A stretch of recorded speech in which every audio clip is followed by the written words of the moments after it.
tomorrow. Yes, children, transportation in plants means you have learned in your previous lectures that how the different type of substances they are transported in case of animals such as human beings. Okay, so there is quite a strange thing that how the different substances they are transported in case of plants.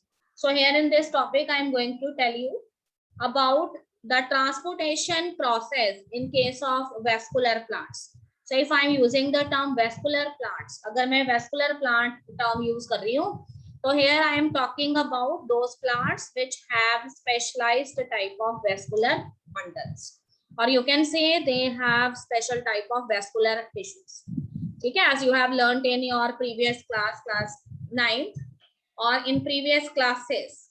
ठीक है, if you have not learned in class 9 then no problem, lower classes में भी we have studied कि there are two types of vascular tissues that are present in plants.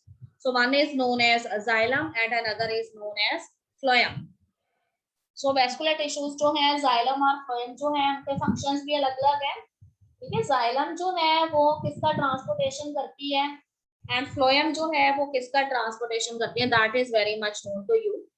ठीक है, if I am saying that xylem tissue is there, this means xylem is responsible for the transportation of water and minerals.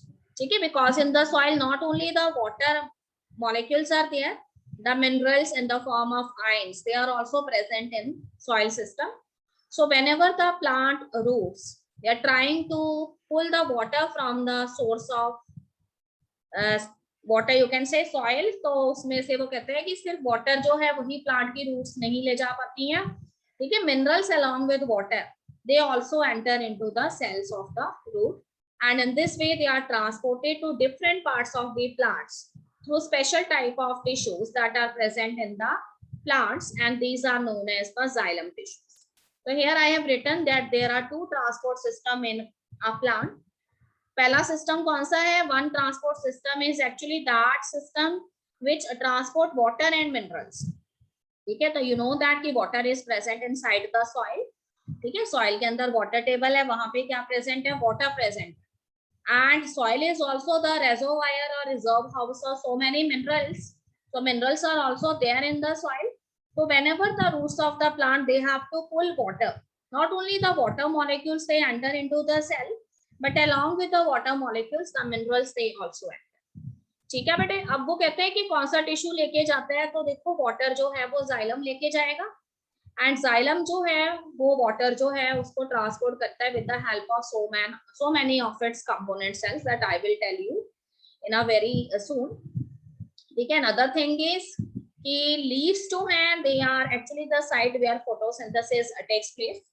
So as a result of photosynthesis the plants they synthesize, or you can say manufacture photosynthesis, which are actually the product of the photosynthesis.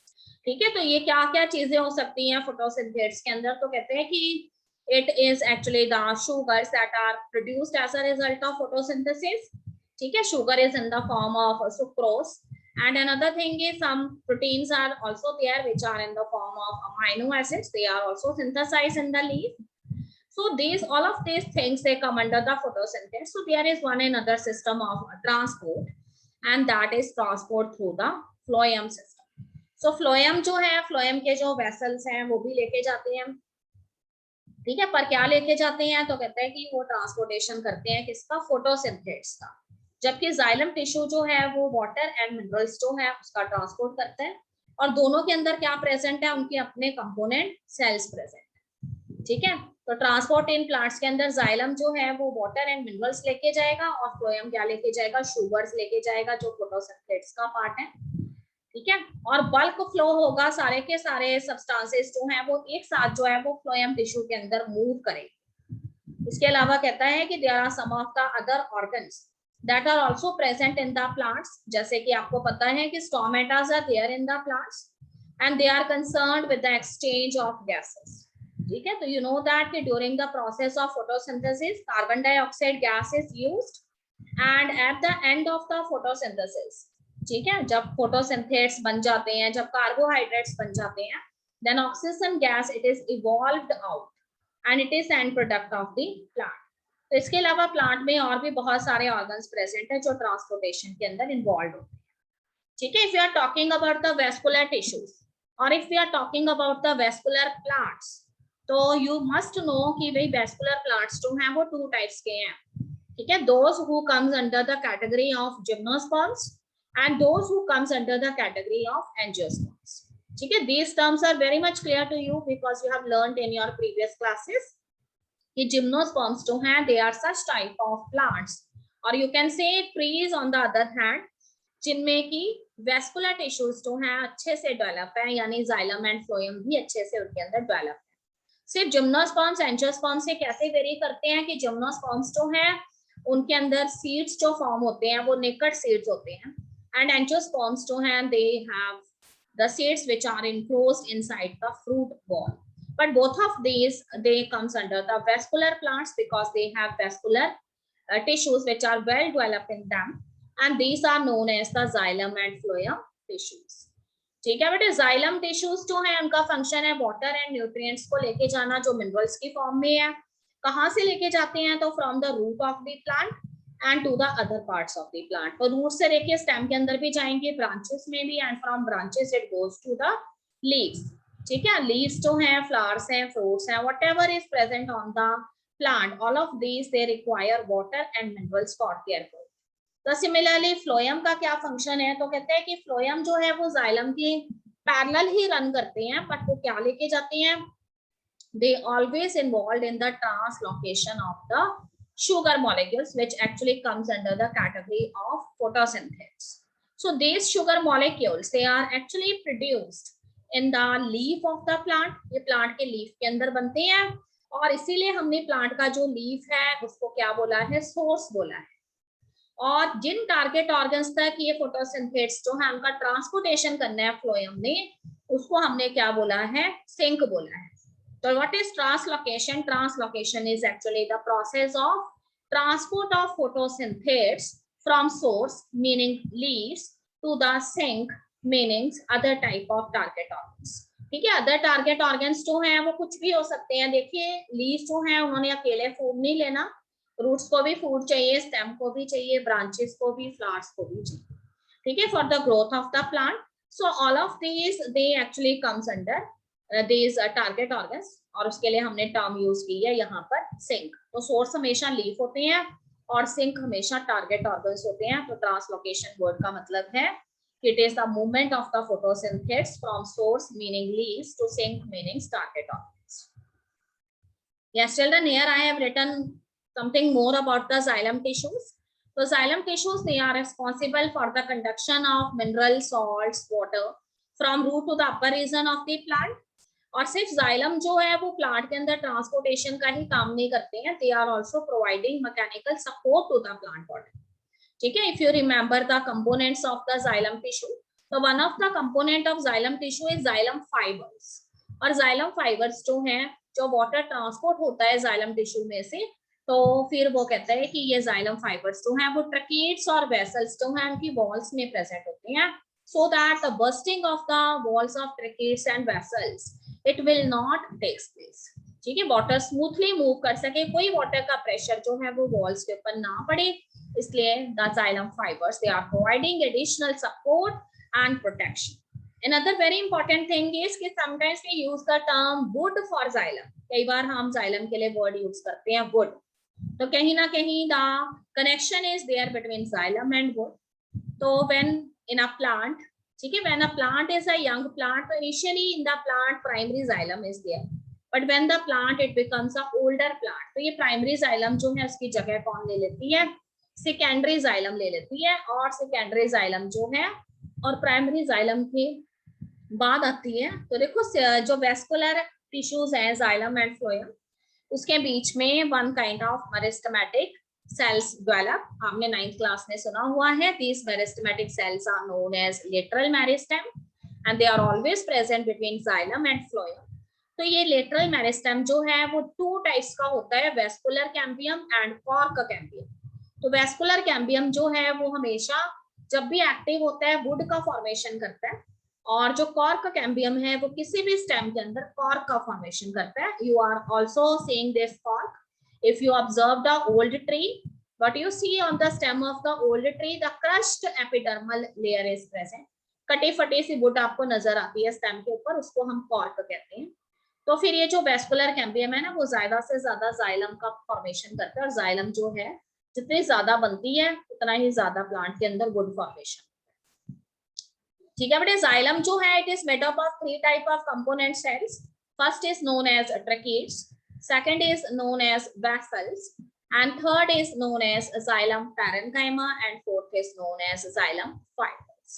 ठीक है, तो सारे के सारे जो हैं उनमें से कुछ जो हैं वो लिविंग होते हैं और कुछ जो हैं वो नॉन लिविंग होते हैं। जैसे कि ट्रैकीड्स और वेसल्स जो हैं वो नॉन लिविंग रहेंगे, और xylem parenchyma जो है वो यहाँ पर जो है लिविंग होते हैं। ठीक है, और इसके अलावा कहते हैं कि xylem fibers जो है उनका फंक्शन प्रोटेक्शन का होता है। ठीक है बेटे, अब जाइलम के सेल्स जो हैं tracheids and vessels which are involved in the process of transportation, they are actually the you can say non living type of cells. तो if one question comes in your mind कि why the xylem component cells they are non living, तो उसका ये कारण होता है कि xylem have to transport water. तो अगर वो लिविंग सेल्स होते तो this means so many amount of protoplasm is there in the cell, और अगर इतना ज्यादा प्रोटोप्लाज्म सेल का अपना ही होगा तो वो वाटर को कैसे ट्रांसपोर्ट करेगा।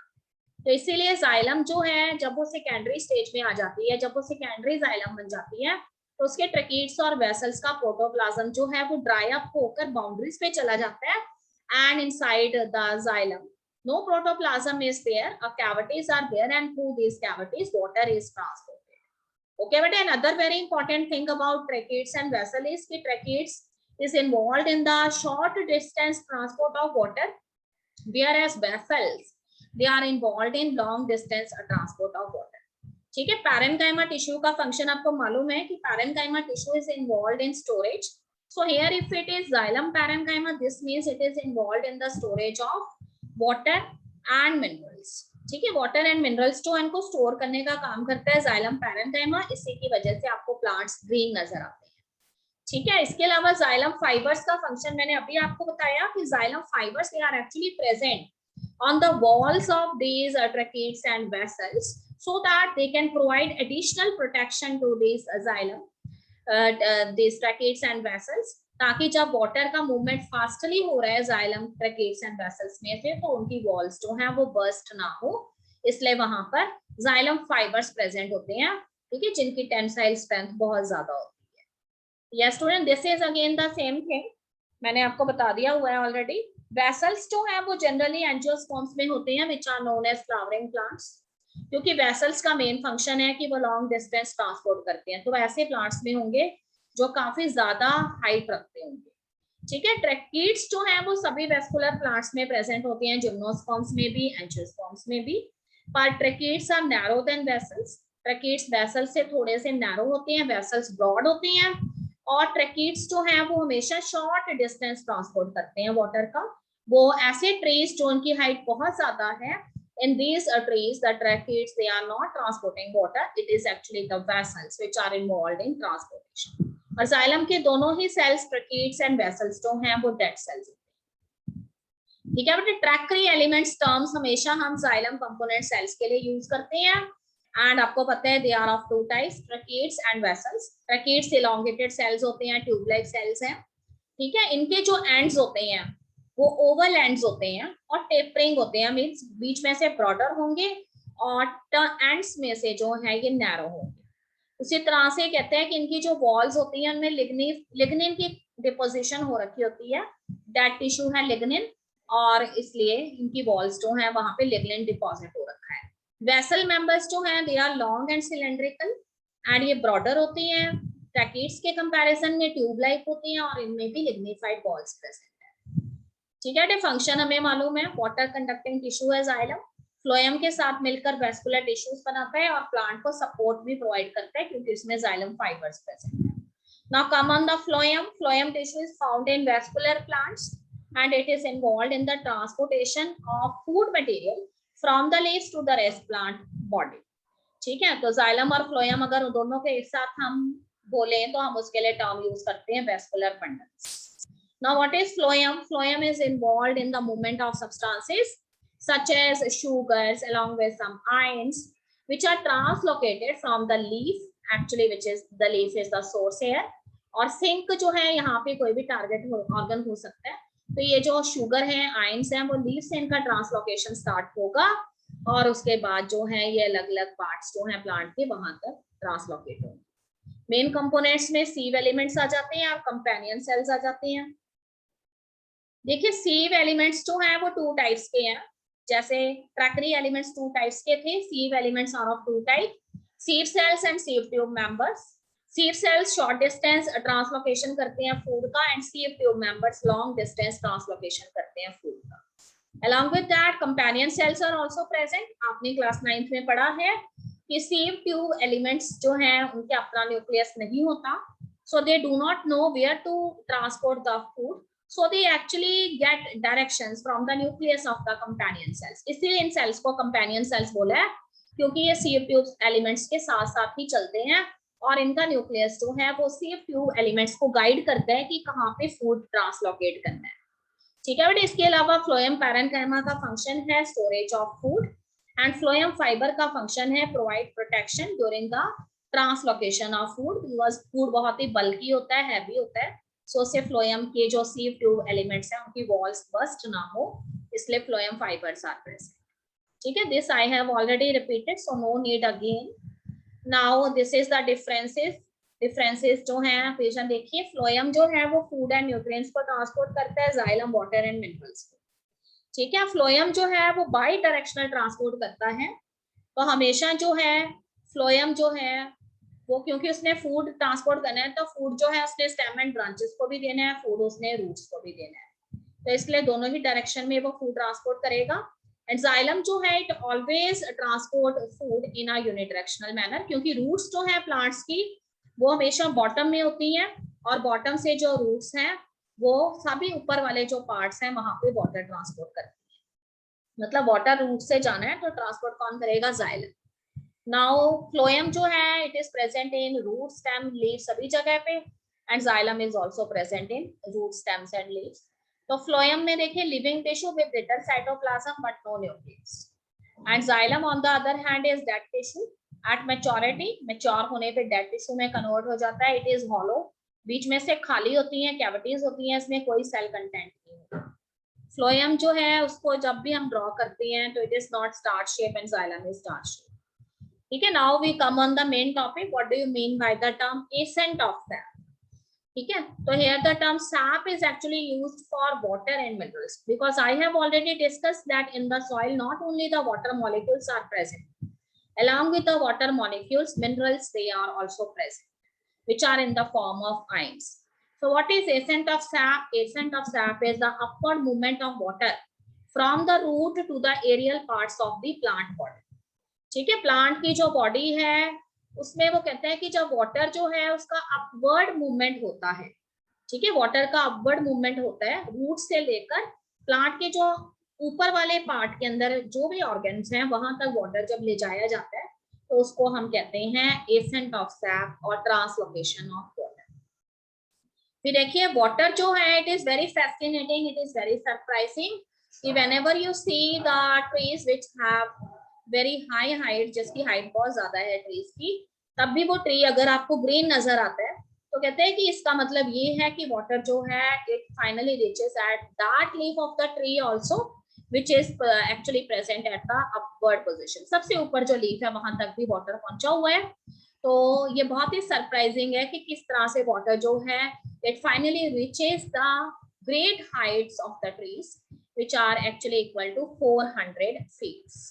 ठीक है, तो the tallest tree of the world is sequoia tree and sequoia tree जो है उसकी हाइट जो है वो 300 से 400 फीट तक रहती है and they are the 400 years old trees. ठीक है, इसको हम जाइंट रेडवुड ट्री के नाम से भी जानते हैं, और इतने ऊंचे जो ट्री है जिसकी हाइट इतनी ज्यादा है उसमें भी अगर वाटर पहुंचा हुआ है तो आप सोच सकते हैं कि how efficient the mechanism of accent of SAP actually is. So these plants they also transport water through their stem and that is incredible type of thing. Now two theories are responsible ठीक है, which explain us that how the movement of water molecules it actually takes place in different kind of plants. So first type of theory which give us an idea about the transportation of water is actually the root pressure theory.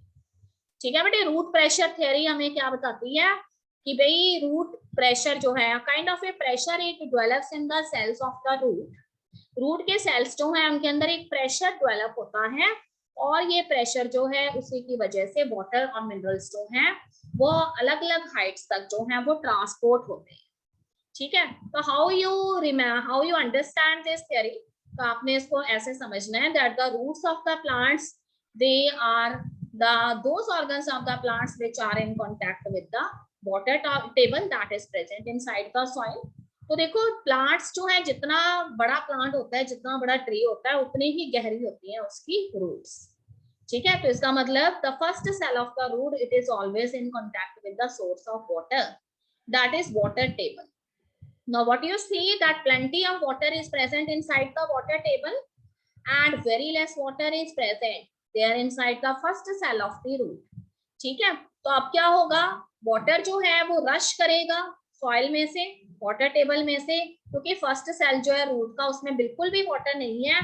तो इसका मतलब water molecules they rushes at a very high speed, they finally reaches the first cell of the root. तो पहले cell का root जो है, root का पहले सेल जो है उसके अंदर वाटर आ जाएगा, but as the water molecules they are moving at a very high speed in a rushy manner, तो जैसे ही फर्स्ट सेल के अंदर वाटर आएगा, सिर्फ वाटर ही नहीं आएगा, उसके साथ जो है मिनरल्स जो हैं वो भी आ जाएंगे. And these minerals they finally present in the first cell of the root along with the water molecules. Now if you compare the first cell of the root with the second cell, then you see that the second cell of the root is an empty one, and the first cell of the root now it has lot of water along with the minerals. So again a concentration gradient it is established between the first and the second cell of the root. So as a result, जैसे पहले soil में से water molecules rush करके first cell में आए थे, वैसे ही first cell जो है उससे water molecules now rushes towards the second cell. तो ड्यूरिंग दिस प्रोसेस जब वाटर मॉलिक्यूल हाई स्पीड से मूव करेंगे, तो उस दौरान कहते हैं कि वाटर मॉलिक्यूल्स जो हैं वो अपने साथ क्या लेके जाएंगे, मिनरल्स भी लेके जाएंगे. तो फर्स्ट सेल जो है वहां से मिनरल्स जो हैं वो सेकंड सेल में शिफ्ट हो जाएंगे. Now you have to compare the second cell with the third cell, and again the concentration gradient established, and similar is the mechanism as we have discussed in previous.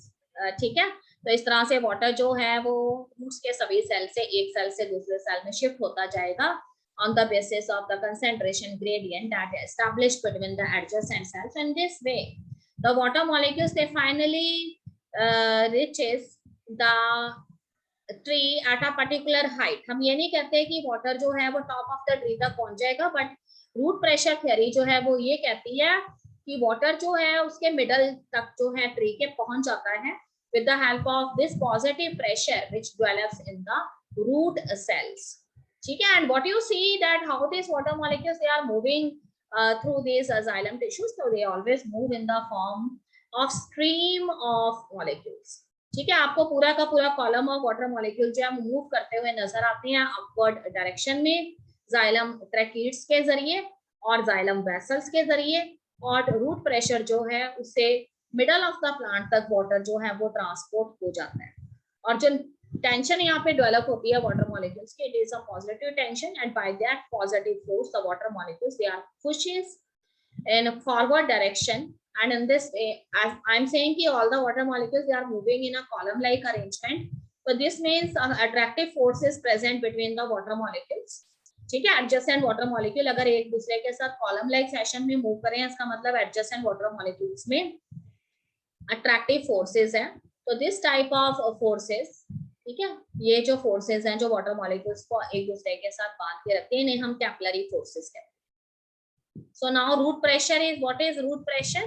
So this root pressure is actually the transfer osmotic pressure. ये एक transfer osmotic pressure होता है जो sales के अंदर develop होता है, और रूट सेल्स जो है उनके अंदर डेवलप होता है, और उसकी वजह से सेल सैप जो है it arises through the roots of the plant. Root से स्टेम के सेल्स में, स्टेम के लीव्स के सेल्स में, और लीव्स से फिर फ्लावर एंड फ्रूट्स में वाटर इस तरह से ट्रांसपोर्ट होता है. ठीक है, root pressure occurs in the xylem of some vascular plants when the soil moisture is high either at night or when the transpiration is low during the day. ठीक है, रूट प्रेशर जो है वो कहते हैं कि उस टाइम जो है जाइलम सेल्स के अंदर डेवलप होता है कई वेस्कुलर प्लांट्स में जब सॉइल के अंदर मॉइस्चर का कंटेंट बहुत ज्यादा होता है। ठीक है, तो नाइट टाइम के दौरान मॉइस्चर का कंटेंट ज्यादा रहेगा सॉइल के अंदर, और डे टाइम के दौरान अगर transpiration process is low, in that time also most of the water molecules they move in the plant through the root pressure mechanism only. So this is all about the first theory, which is known as root pressure theory. Now I'm proceeding with the next one, and that is known as the transpiration pull and cohesion theory. ठीक है, transpiration pull theory और cohesion theory जो है, this theory was first introduced or proposed by two scientists in the year 1894, and their name was Dickson and Joule. तो Dixon and jolly जो थे उन्होंने जो है कुछ पोस्टुलेट्स दिए इस थ्योरी के। तो first is cohesive and adhesive properties of water. उन्होंने कहा कि वाटर मॉलिक्यूल्स जो हैं उनके अंदर कोहेसिव एंड एडहेसिव प्रॉपर्टीज जो हैं वो प्रेजेंट होती है। एक वाटर मॉलिक्यूल दूसरे वाटर मॉलिक्यूल के साथ अगर कॉलम लाइक फैशन में मूव कर रहा है, इसका मतलब दोनों ही वाटर मॉलिक्यूल्स एक दूसरे के साथ अटैच्ड हैं with some you can say attractive type of forces, and these are known as cohesive and adhesive forces. ठीक है, ट्रांसपिरेशन पुल फोर्स जो है वो लीव्स में डेवलप होता है ट्रांसपिरेशन की वजह से। ठीक है, तो सबसे पहले वाटर का लॉस जो है वो लीफ में से होगा और उसकी वजह से या negative tension is created. So as a result, all the cells they push water from their adjacent cells. So in this way, the negative tension it proceed towards the stem, then towards the roots, and in this way the molecules they finally move. Cohesion word का क्या मतलब है? Attraction between similar molecules. So water के जो molecules हैं उनके बीच में cohesive forces होते हैं। और अगर वो कहता है कि water molecules जो है उनकी एक प्रॉपर्टी है कि वो जो inner wall है xylem की, ठीक है, there is an attraction between water molecules and inner wall of the xylem by adhesive property. ठीक है, water molecules जो हैं वो xylem की inner wall जो है उसके साथ adhere हो जाते हैं और कॉलम लाइक फैशन में मूव करते हैं। तो इनर वॉल जो है जाइलम की उसके साथ जो वाटर मॉलिक्यूल्स एडहेयर होते हैं उसको हम कहते हैं उसकी एडहेसिव प्रॉपर्टी। तो इस तरह से सारे वाटर मॉलिक्यूल्स हमें जाइलम टिश्यू में घूम एक कॉलम की फॉर्म में जाते हुए नजर आते हैं। So what is this transpiration pull theory? That I want to explain you. कि transpiration pull theory is actually based on a kind of a negative tension that develops in the leaf when the loss of water it takes place in the first cell of the leaf. तो देखो आपको पता है कि plant के जो leaves होते हैं वो डायरेक्ट सनलाइट के कांटेक्ट में आते हैं और जब सनलाइट के कांटेक्ट में वो आएंगे तो due to influence of the sunlight the water loss it takes place from the first cell of the leaf. Leaf के पहले सेल में से water loss हो जाएगा, so this means that cell get empty, but if that cell will not push water from the adjacent cell, so this means it get photo burned by the cell. तो ये जो first cell empty हो गया transpiration की वजह से, वो adjacent cell का वाटर अपनी तरफ क्या कर लेता है, पुश कर लेता है, मतलब अपनी तरफ खींच लेता है, पुल कर लेता है और उसके बाद एडजेसेंट सेल जो है उसमें वाटर डेफिशिएंसी हो जाती है, then it pulling the water from the adjacent cell, and इस तरह से all the cells of the leaves एक दूसरे से वाटर लेते रहते हैं and finally the negative tension it creates in the you can say cell of the branches or the stem, and it finally proceed towards the root. ठीक है, roots की तरफ जो है वो प्रोसीड करने लग जाता है। तो देखो लीव्स के जो सेल्स हैं उनसे वो नेगेटिव टेंशन जो है वो क्रिएट हुई थी, उसके बाद सभी लीव्स के सेल्स में नेगेटिव टेंशन क्रिएट होते हैं, ये कैरी फॉरवर्ड हो गई स्टेम के सेल्स की तरफ। नाउ द स्टेम सेल्स और you can say the cells of the branches they also receive this negative tension, और ये नेगेटिव टेंशन जो है वो फिर आगे प्रोसीड करती रहती है और फाइनली रूट के सेल्स जो हैं वो वाटर डेफिशिएंट कंडीशन को फेस करने लगते हैं। तो when the first cell of the root it become water deficient and a suitable concentration gradient is established, then what happens, so many water molecules from the soil, from the water source, ठीक है, ये push करने लग जाते हैं, वहां से जो है ये वाटर मॉलिक्यूल से रश करके रूट सेल्स में आ जाते हैं बहुत तेजी से, and all the cells of the roots they finally get saturated with water, and that water finally moves towards this stem cells. तो स्टेम सेल सैचुरेट हो जाएंगे और स्टेम सेल्स के सैचुरेटेड होने के बाद जो है फिर रूट्स के जो सेल्स हैं वो सैचुरेट, रूट के सेल से स्टेम सेल्स और स्टेम सेल से फिर लीव्स के सेल्स भी वाटर सैचुरेटेड हो जाते हैं. So again the cells of the leaves they get filled with water. So in this way the transpiration process it actually produces a negative tension that develops in the different cells of the leaves, in the cells of the you can say stem, as well as the negative tension finally reaches the first cell of the root. So in this way so many water molecules by cohesive and adhesive type of properties, capillary forces, they move through the narrow lumens of the tracheids and vessels and finally reaches the height of you can say trees of very high height. So in this way they finally move.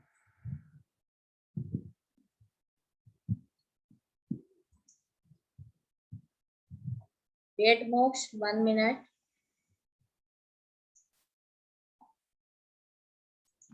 Yes बेटे मोक्ष. जो आपने भी transpiration pull theory कराई है, मैं आप कल एक बार दोबारा बता देना क्लास में. ट्रांसपिरेशन पुल थ्योरी बेटे. यस मैम, जो आपने ये बड़े ट्रीज में बताया ना, जो टॉल ट्रीज होते हैं वो. हाँ जी दोबारा बता दें. उसमें बेटे बस इतना याद रखना है कि जो हमारे टॉल ट्रीज है ना उनके अंदर वाटर का ट्रांसपोर्टेशन जो है वो ट्रांसपिरेशन पुल से होता है. ठीक है, तो ट्रांसपिरेशन पुल देखो नेम से पता लग रहा है कि when the leaves of the tree they come in contact with sunlight, तो सनलाइट के इन्फ्लुएंस की वजह से ठीक है the loss of water it takes place from the leaves of the tree. Leaf की सरफेस से वाटर लॉस होने लग जाएगा. तो देखो सबसे पहले वाटर लॉस कौन से सेल से होना है? उस सेल से होना है जो सेल जो है सबसे पहले कांटेक्ट में आ रहा है सनलाइट. तो देखो first cell of the leaf it is actually coming in contact with the sunlight, तो उसमें से वाटर लॉस हुआ. अब वो सेल जो है उसको ये प्रॉब्लम है कि वो सनबर्न हो सकता है उसको, तो अपने आप को प्रोटेक्ट करने के लिए इट एक्चुअली वो क्या करता है, पास वाला जो सेल है उसका एडजेसेंट सेल है उसका वाटर अपनी तरफ जो है वो क्या कर लेता है, पुल कर लेता है. तो second cell it get empty. ठीक है, तो सेकंड सेल इसी तरह से थर्ड सेल में से वाटर कर लेगा अपनी तरफ, पुल कर लेगा, और ऐसे करते सभी लीव्स के सेल एडजेसेंट सेल्स में से वाटर पुल करते रहेंगे. ठीक है, ये प्रोसीजर चलता रहेगा. वहां ट्रांसपिरेशन से वाटर लॉस होते जाना है एंड सभी सेल्स जो है वो सिर्फ इसी काम में लगे हुए हैं कि वो एडजेसेंट सेल्स में से वाटर लेते जा रहे हैं. तो एक नेगेटिव टेंशन डेवलप होती जाती है. ठीक है, और वो कैरी फॉरवर्ड होती रहती है लीव्स के सेल्स में से. फिर ये टेंशन जो है वो स्टेम के सेल्स में आ जाती है, स्टेम के सेल्स में से फिर कैरी फॉरवर्ड होती है. ठीक है, और कैरी फॉरवर्ड होके फाइनली रूट्स के सेल्स में आ जाती है. तो जब लास्ट सेल है रूट का वो भी एम्प्टी हो जाता है, तो इसका मतलब अब वाटर मॉलिक्यूल्स बिल्कुल भी नहीं है in the first cell of the root and lot of water is there in the water table. तो वहां से वाटर टेबल जो है उसमें से बहुत सारे वाटर मॉलिक्यूल्स जो हैं they finally move towards the first cell of the root, and the first cell of the root it becomes saturated with water. ठीक है, और वाटर मॉलिक्यूल इतनी स्पीड से आते हैं कि not only the cells of the roots they get saturated, the cells of the stem also become saturated. Stem के cells भी सैचुरेटेड हो जाती हैं और उसके बाद जो है ये वाटर जो है बिकॉज इसकी स्पीड बहुत हाई होती है, और दूसरी चीज की ट्रैकीड्स और वेसल्स के ल्यूमन यानी उनकी कैविटीज भी नैरो होती हैं. तो देखो कोई भी चीज जो है उसमें अगर नैरो स्पेस प्रेजेंट है तो इसका मतलब अगर आप उसमें से लिक्विड पास करेंगे, आपने केमिस्ट्री में पढ़ा हुआ है, तो फिर लिक्विड जो है वो बहुत ऊपर तक जाता है. उसी तरह से वाटर मॉलिक्यूल्स जो हैं वो राइज करते हैं और जो टॉल ट्रीज हैं उनकी ग्रेटर हाइट्स तक भी बड़े आसानी से पहुंच जाते हैं. तो इसलिए ये माना जाता है कि out of these two theories, root pressure and transpiration pull theory, transpiration pull theory is actually the main theory that is responsible for transportation of water in taller trees with greater heights. Okay madam, so now this is clear to you. अगर अभी भी आपको difficult लग रहा है हम इसे class में लिखवा देंगे, देन आपके पास सफिशिएंट मटेरियल हो जाएगा. You go through that material and that is good for you. Okay, हाँ जी सुहाना अभी टाइम होने वाला है बेटा. You send me your question through WhatsApp. I will read it and send you the answer. Okay, otherwise I will give your answer in class. ठीक है बेटे.